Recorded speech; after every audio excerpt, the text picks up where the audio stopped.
What's up guys, Steven here back in the WooWo studio, and today I'm going to be going over a quick review over this PRUF dialed sight. I've had it for a few months now, got a chance to play with it, indoor 3-spot, indoor 3D, outdoor 3D, just shooting at the range, different conditions, and so far so good. I got a couple minor complaints about it that I'll go over, but overall the sight is a solid sight. They really did really well with this one. I did not shoot the previous dialed sight, so I don't really have anything to compare it to of what they upgraded or what they changed, but this is my first dialed sight, and yeah, I'll tell you what I think.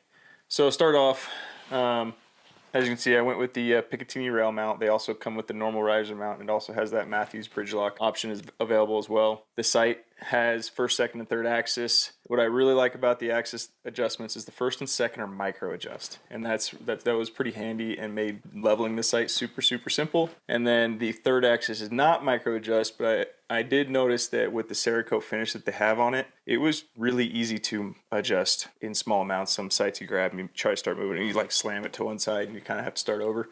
I didn't find that with this side. It seems like as I gave it pressure, it slowly slid and made it really easy to adjust that third axis as well. Another thing I do like is it has the dual sight tapes on either side. Sights I've used in the past, if it's on the inside or the outside, you always seem like you're kind of tilting your bow and trying to look for the sight tape on either side. On this one, it does have both as well. It has the 3 indicator pins on the inside, but not the outside. That's one thing I'd probably like to see a little bit different. I'd like to see the indicator pins on the outside as well, all 3 of them at least.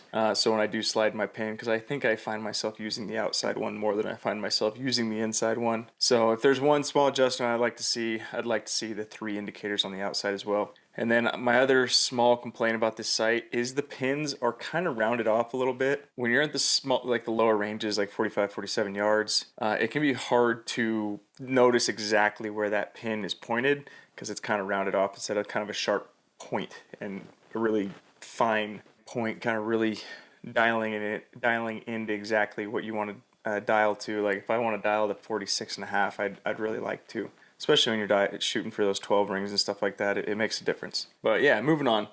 Other than that, the locking system I found as you rolled the sight, when I first got the sight, I found it to be kind of sticky and almost kind of jumpy. And then I noticed within a week it kind of broke in, and then it slides really smooth now, locks really nice, and you kind of can adjust this tension up and down a little bit if you want to, so you can slowly adjust it. It's got the micro adjust windage where you can just loosen and twist this knob to kind of adjust right and left. You've got the slider here to, this is another thing that's really important to me, you have the slider here on top that adjusts the brightness of the pins, and I find that to be really important, especially shooting 3D when you're kind of dialing in. Hunting, it's not as important, you run that thing wide open. When you're shooting 3D and you kind of want to fine tune your pins, it's a nice feature to have. I ordered this sight with how I always do my horizontal pins. I have orange on top, red in the middle, and green on the bottom. And then my bottom pin is an 010, and my top 2 pins are 019s.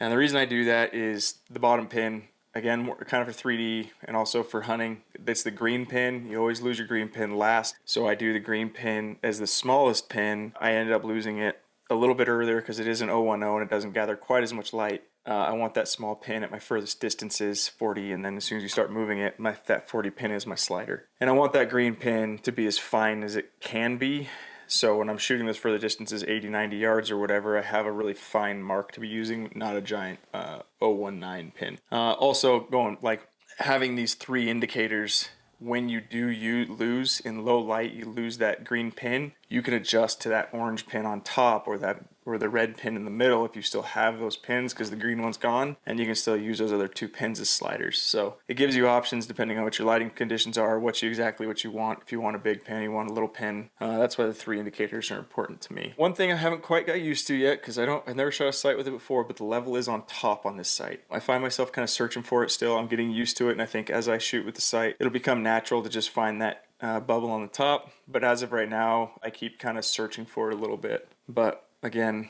if you're coming from a bottom level and you're going to a top level, it's just going to take some time and shooting, and you'll get used to it, and it'll become normal. One more thing on the pins. The pins aren't micro adjust. You just kind of loosen and slide up and down. I haven't messed with it too much, but it doesn't seem like it's going to be too much of an issue. One thing I'd like is I do like the micro adjust where you loosen it. You can twist like a spot hog or something along those lines. One other thing about sighting in though too is the when you do put your tape on this wheel, and if you miss a little bit or something like that, you can loosen an Allen wrench and slide this wheel without actually moving the whole housing, so you can easily line up your tape again.